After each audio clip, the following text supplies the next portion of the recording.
Before time began, before the ticking of moments or the turning of days, there was only God. He was eternal and uncreated, the source and sustainer of all that would ever exist. In the infinite void, his presence was absolute, unchallenged, and all-encompassing. Then, with a word of immense power, he spoke into the emptiness, breaking its silence with a command that would forever alter reality. Let there be light. In an instant, light erupted like a radiant wave, stretched forth, and Earth took form, a planet of raw potential, veiled in oceans and unshaped terrain. God beheld the light, separating it from the darkness, and declared it good. But this was just the dawn of creation. God's work continued, meticulous and purposeful. At last, the moment arrived for his masterpiece, the crowning act of all he had made. His voice rang out again, a proclamation of unfathomable significance. Let us make man in our image, after our likeness. From the dust of the earth, God formed a man, his hands shaping every detail with care. When the figure was complete, God breathed into its nostrils the breath of life. The man stirred, his eyes opening for the first time, taking in the wonder of a world untouched by corruption.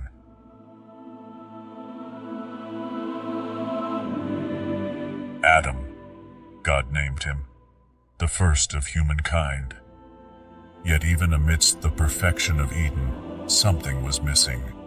God saw Adam's solitude and declared, "It is not good that man should be alone. I will make him a helper fit for him."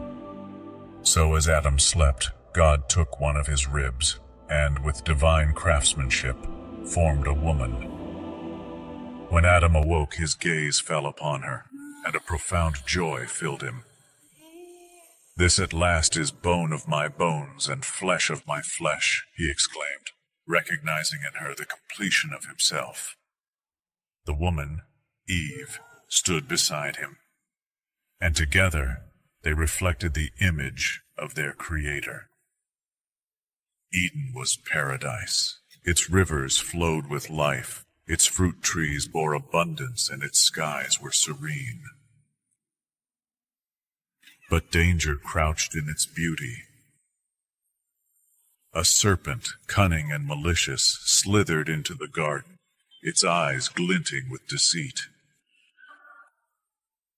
It approached Eve and spoke with a voice smooth as silk. Did God actually say, "You shall not eat of any tree in the garden"?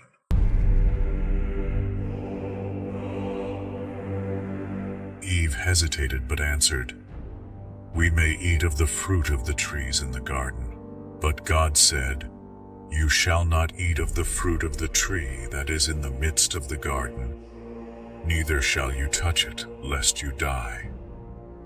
The serpent's voice grew more insistent, dripping with falsehood. "You will not surely die," it hissed. "For God knows that when you eat of it, your eyes will be opened, and you will be like God, knowing good and evil." A longing stirred in Eve's heart. The fruit was beautiful, and the serpent's words tantalized her with the promise of wisdom. She reached out, plucked the forbidden fruit, and ate it. Then she handed it to Adam, who ate as well. Suddenly, their eyes were opened, not to enlightenment, but to shame.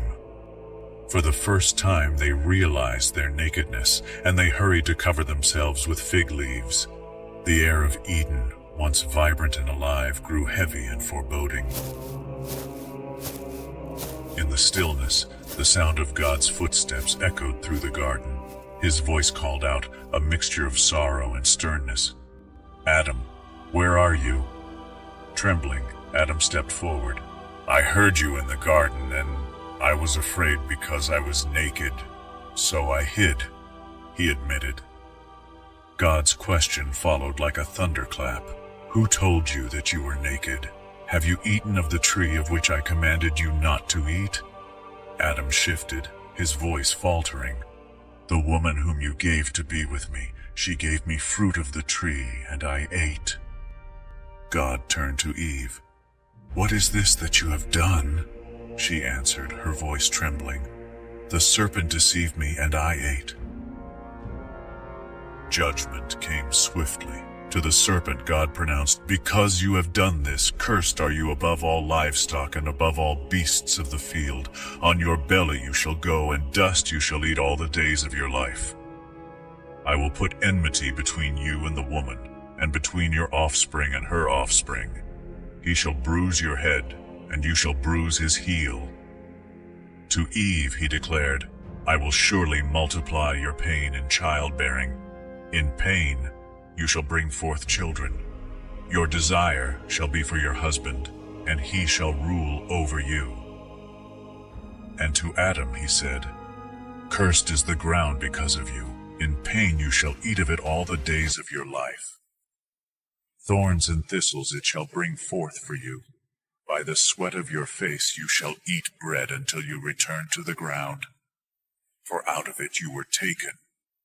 For you are dust, and to dust you shall return. Then, with heavy hearts, Adam and Eve were banished from the garden. At its entrance, God placed cherubim and a flaming sword that turned in every direction, guarding the way to the tree of life. As Adam and Eve stepped beyond the borders of Eden, their hearts were heavy with loss. Each step into the unknown marked the beginning of a life fraught with toil and hardship. The once perfect world now carried the weight of sin, and the echoes of Eden's harmony seemed like a distant memory. Yet, amidst the harshness of their new reality, life persisted. The earth, though cursed, yielded its fruit, and in time, Adam and Eve welcomed two sons into the world, Cain and Abel.